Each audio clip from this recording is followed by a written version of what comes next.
Welcome to the Retreat Leaders Podcast, your sanctuary with retreat experts, where we spill the tea on retreat success. Here we dive into crafting transformational guest experiences, talk about how to avoid pitfalls, and unlock marketing secrets. Whether you're a seasoned guru or a budding enthusiast, we've got the inside scoop for you. Join us as we learn how to flourish in this magical world of retreats. Hey guys, welcome to the Retreat Leaders Podcast. This is Shannon. I am uber excited for today's guest. We have someone on here who's going to chat with us about sales and marketing in unique ways that I think retreat leaders don't think about. And so welcome, Hailey Rowe, to the show. I'm so excited you're here. Yeah, thanks for having me. Excited to talk. Yes. One of the things, Hailey and I had chatted a couple of times. Actually, I was just on her podcast too, chatting about sales, which I just absolutely love. But one of the things we had mentioned, Hailey, when you and I first talked was the work that you do on LinkedIn and how, in my opinion, retreat leaders and prospective retreat leaders and those just in the industry in general kind of ignore LinkedIn. Can you tell us why that's a mistake and kind of your thoughts on LinkedIn? Yeah, so I'll back up real quick and just share what I do so they get the context that I'm coming from. That would be helpful. Yes. So I'm a marketing and sales strategist and coach, but I also do one done-for-you service called LinkedIn Lead Generation. And I work with a variety of service providers, and a lot of times they're very heart-centered and they love what they do and they love their craft. But then when it comes to sales and marketing, they're like, where do I start? This is overwhelming. This is not natural for me. And I used to work in the startup world in business development and marketing and learned a lot of the ins and outs there and eventually went off on my own. And one of the things that you just mentioned is, what do we not know about LinkedIn, or why do we dismiss it? So LinkedIn is a networking platform. Unlike Instagram, Facebook, Pinterest, etc., those are more for entertainment. And it's not to say that you can't use them for your business. You absolutely can. But LinkedIn is more expected to use for a purposeful networking, finding collaborations, finding partners. If your ideal client is a certain type of professional, you can target them on there. It's very easy to find the kind of people you want to connect with if you work with a certain type of professional. So that would be one of the reasons why you want to get on LinkedIn. And the other reason is the people on there have more purchasing power than the other social media platforms, if you take the average, right? And there's ways you can target the kind of people you're looking for. So if you're looking for more established entrepreneurs, for example, there's a way to target for that in Sales Navigator, which we may not get into today. We can talk about it, but it's going to go down a rabbit hole. So those are just a couple of reasons why you should at least consider it, is that you're going to be able to find podcast opportunities, partnership opportunities, maybe speaking opportunities to grow your reach and impact, as well as potential clients if you can search a certain type of job title or they live in a certain area or something like that. Okay, I love this so much because I feel like LinkedIn, for at least our field, is such one of those things where it's like those who actually use it, it will work so well because it's not saturated with our field. You know what I'm saying? Where if you go to Instagram or Facebook, at least nowadays, you can find every Tom, Dick, and Harry is doing some sort of an event or a retreat or learning capacity event or whatever may be the case, where you're not seeing that as much, at least not in the health and wellness field on LinkedIn, because I don't know, they just feel like they're not going in that direction. I don't see it anyhow on LinkedIn. Maybe I'm just not hanging out in the right circles. But so I feel like this is an untapped resource. And I love what you said, the difference between social media and LinkedIn. I mean, social media being TikTok and Facebook and Instagram, it is more of an entertainment. Entertain me. Let me shut off my brain for a while, right? For LinkedIn, I think people are actually looking for information. They're looking for interesting things that, either help them grow or heal or expand or whatever be the case. So I just love that. Can you talk to us a little bit about what the groups do too? Because I know that LinkedIn has groups and I don't understand any of this, to be honest with you. Yes. So really quick, one thing too that you mentioned is like retreat leaders, they may think, oh, I'm too woo-woo to be on LinkedIn, or I'm not like stiff and like, I'm not looking for a job. So why would I be on LinkedIn? And the truth is the content now on LinkedIn, if you're a creator, it is flexible. Like I have a client, well, actually, I'll share one of my friends actually, because he's viral on LinkedIn. His best LinkedIn post that got like millions of impressions was about adopting his two daughters. nothing to do with his business, telling a personal story. So you are allowed to bring yourself to LinkedIn, just a side note. And as far as these groups go, so LinkedIn groups are places more so where you can find the kind of target audience you're looking for. And it's not like Facebook groups where you're going to join and there's going to be all these posts that you need to comment on and there's networking threads within the group. That's not what it's really. I mean, they try to make it like that, but that's not how it rolls on LinkedIn. But the reason why, so let's say I am a travel blogger and I'm going to host a retreat of some kind. I might look up the word travel, luxury travel, things like that on LinkedIn using the groups filter. And I can find groups that have people interested in that. And what's cool is once you're in a LinkedIn group, you can go to the members list and you can look through and you will find your ideal people you want to be connected with. And or you could take the same approach for networking with partners, people who can share your retreat with their audience or have you on their podcast by looking up entrepreneur groups or, certain types of complementary types of business owners. And the members list is really where it's at in the LinkedIn groups. You want to use that to help save you time from having to just go to the search bar on LinkedIn and type in the title you're looking for or things like that. Now, I will say there's several different ways to find your ideal target audience on LinkedIn, but groups is a good one for you if you're just getting started, you're new to LinkedIn, you want to make it a little more efficient. That's a good strategy. Hey, retreat leaders. Are your retreats the hidden gems of the travel world just waiting to be discovered? Well, it's time to shine a spotlight on them. Introducing the ultimate guide you've been waiting for, our free guide, Top 11 Tips for Building an Email List for you, the retreat leaders. Imagine an email list packed with eager attendees, hanging on to your every word and ready to book at the click of a button. We share the blueprint to creating a list that sells. Don't miss out on the action. Learn how to connect deeply with your audience, boost your bookings, and create a buzz that fills every retreat. Whether you're a seasoned pro or just starting out, these 11 tips are your secret weapon to success. Visit retreatleaderlistbuilding.com now to grab your free copy and start building an email list that sells out your retreats.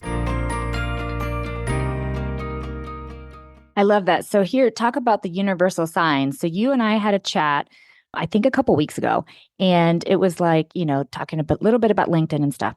So I actually hosted 3 retreats in a row, which I don't recommend, but I hosted 3 retreats. And on my last one in the opening circle, somebody was like, yeah, I found this retreat in my LinkedIn group. And I'm like, wait, wow. What? And she's like, yeah, another friend of mine posted that she'd come here for a retreat in the group. And I was like, wait, what is that place? And so I'm over here going, Shannon, if this isn't the universe telling you that LinkedIn is this untapped resource, not just, listen, there's the business side of me that's like, yeah, this is great additional ways for us to make revenue. But the other side is it's a really cool place for people to find something like this, something that they're looking for that can serve them. And so I just found that to be fascinating, which is why I asked you about groups and something that I need to explore a little bit more, I think.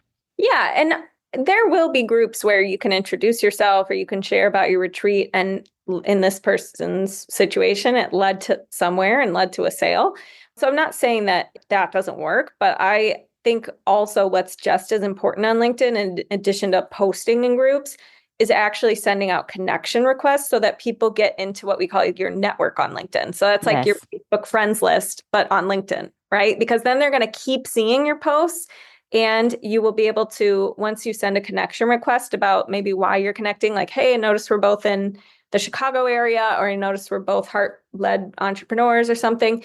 Once they accept it, you can be able to start a conversation with them if you ever want to, learn more about them, network, whatever you normally do when you're building new relationships. And they're going to keep seeing your stuff. So that's why we do also want to be sending out connection requests. I love it. So talk to me about the effectiveness of LinkedIn ads. Is that something that you help people with? No. So LinkedIn ads, I'm not saying they're not effective, but there's so much gold with what you can do on a personal account on LinkedIn to where I just haven't even hit that point where I feel like I need that. Yeah. Now, there are companies that can do that and it can be great. And I do think it's a better return from what I understand compared to Facebook ads, a lot easier. But I think more so where it's at on LinkedIn is the conversations you're having and your posts that tend to get more reach than on places like Instagram, where it's really hard nowadays. So that's what I would say about ads. Yeah. Hey, it's Shannon here. I'm just popping in really quickly to ask a big favor. Would you pause the show and go review it for us? Please. Reviews really help us to be able to get more guests and more experts on the show to help you transform your retreats. So if you wouldn't mind pausing and leaving us a review, that would mean everything. And if you're not already subscribed, do that too. And that makes sense. If you really think about it, I feel like the sponsored stuff people are starting to shy away from anyway, and they're looking for the more organic reach. So I love that so much. I want you to tell us how you can help someone with LinkedIn, though. Do you help them even with their personal reach like that? Definitely. So I do kind of a two-prong approach. One is looking at what should be your strategy for marketing a retreat, whether it's on LinkedIn or other platforms. And then once we know that, my done for you service on LinkedIn is we do the connection request for you, and we do the maximum amount that you're allowed to do each week. We do the targeting to make sure it's kind of the right people that you're looking to attract using a tool called Sales Navigator. And then we do a 2-message, like we start the relationship for you. We don't do now this is something I want to highlight. I think a lot of people get scared of LinkedIn because they think, I have to pitch people, I have to send this long salesy message, and they get that in their inbox and it turns them off from LinkedIn, right? But my approach and the approach we use is we start the conversation for you, and we usually have a strategy to it, meaning we're either trying to, gain insight on what they'd find useful so we can invite them to your freebie, or we're trying to get you booked on podcasts, or we're trying to get you booked for speaking opportunities. But we don't do the whole automated funnel that you see some people sending you on LinkedIn, where you get multiple messages and it's like out of context because you already replied to them, but their automated system is still sending you more follow-ups. So I don't recommend that, but that's how I help. So I help you both with like optimizing your profile, making sure that your profile looks good and your content on LinkedIn is quality, and your strategy for marketing. But if you did want to outsource some of your lead generation, that's a service that I do as well. I love that so much. What are some of the other offerings that you feel like would help retreat leaders, or even maybe weaknesses that you see as an opportunity for retreat leaders? Yeah. So when it comes to shifts to make with your retreat approach, a lot of times people think if their retreat's not selling, I'm doing something wrong, I need to jump to something new. And the truth is, sometimes we just have to refine what you're already doing or give it more volume. So one mistake I see is people just jumping around from strategy to strategy and having shiny object syndrome, compared to, no, hold on, there's something here on this sales page. It may not be converting yet, but it's, you're just missing a couple key components and you're not addressing these objections and blah, blah, blah. So one thing I do with clients before we just add more new stuff is help them refine what could work or what's already working, but grow it and then keep layering on new things once we have the capacity for that. So I have a framework called Grow Your Business the Fast Way. It's an acronym, and it stands for followers, action, sales, time management, and transformation. I mean, the work I do is personalized to what you're needing, where you're stuck. But the overall picture, and this might give your retreat leaders some ideas about things they need to consider when marketing their retreat, is followers. So we needed to consider who is it for and where do you find them and what's going to be your lead gen regular strategy to be bringing people to being able to make an offer, right? Because the number of your offers you make minus the no's equal how many people are going to be at your retreat. The action piece is how do you create content, messaging, and marketing that's compelling enough that people want to take action? The sales piece, which is what's your sales process? How are you overcoming the common objections in your marketing? Making sure your price makes sense, making sure you have like a business model that's maybe like an upsell, a downsell, that kind of thing. Time management is where to put your focus for prepping for your retreat, how to not get overwhelmed and let that take over. And then transformation is, what is the transformation you're providing for your retreat students, and making sure that there's a clear point A to point B and a clear differentiator about your retreat, along with making sure that you as an entrepreneur, sometimes I see my clients have struggles on their own transformative journey of growing their business and growing their retreat. So if anything personal comes up as far as, oh, I'm afraid to go on video, or, marketing is just not for me, and so you just rule it out and your energy's closed off for it, I coach clients on those kind of blocks as well sometimes if they need it. So just when you're reflecting about your marketing and about your next moves for your retreat, ask yourself within that framework, where am I lacking the most, or where am I maybe missing the mark? Or go through all your retreat assets, reading it as if you were a complete stranger, knew nothing about it, or have a friend read it. Say, is there anything here that's like confusing, or, doesn't make sense and is too long, or, stuff like that. So those would be a couple starting points. Oh my gosh, that's like all of the things. I love that so much, because it's really taking someone from A to Z in their whole marketing approach from a business and a personal side. Because as you and I even chatted about earlier, a lot of this has to do with belief system and blockages that the retreat host or retreat leader has, or as you put it, the entrepreneur. And so I love that you're even able to help with that. That is so fantastic. Hey guys, I'm popping in to ask a quick question. Are you ready to elevate your marketing game and fill those retreat slots faster than ever? Of course you are. That's why you're here. And we've got the toolkit for you.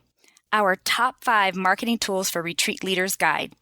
This isn't just a guide. It's your marketing guru wrapped up in one easy to follow package. Dive into the essentials of social media marketing, where we show you how to leverage those platforms to create a community buzzing with excitement for your retreats. Also, unleash the power of content marketing with strategies that educate and engage your potential guests. Plus, we'll dive into email marketing, SEO, and partnership opportunities that open new doors and bring in streams of attendees. So why wait to make your retreats the talk of the town? Download your free guide today by visiting retreatmarketingtools.com and start transforming your retreat dreams into reality. I have a feeling you have lots of tools in your tool chest to help retreat leaders be successful at hosting retreats. If someone wanted to work with you, Hailey, how would they get a hold of you? Yeah, so you can reach out to me on Instagram. I'm at Hailey_Rowe,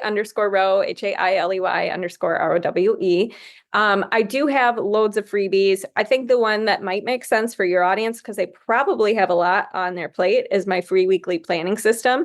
So that's at HaileyRowe.com/time planning. And it takes you through how do you break down your goal of planning your retreat, for example, into your calendar, making sure you're moving forward each week and being realistic. Because I think a lot of people, we all know this, we have a million things we want to do, and things just linger on our to-do list week after week because other stuff got in the way, but we have to start making room for that other stuff and figure out what's actually doable.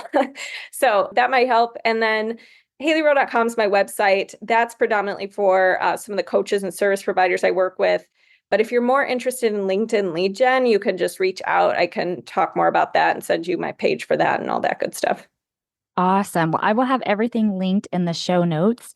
Thank you so much, Hailey, for giving this little tidbit on how we should be looking at LinkedIn differently for retreat leaders, as well as just looking at our entire marketing plan and evaluating it. I especially love looking at it as if you're a stranger, like what message is it speaking and where are the weaknesses in that message? So thank you so much. Once again, I'll have everything linked in the show notes, and I appreciate you being on the show.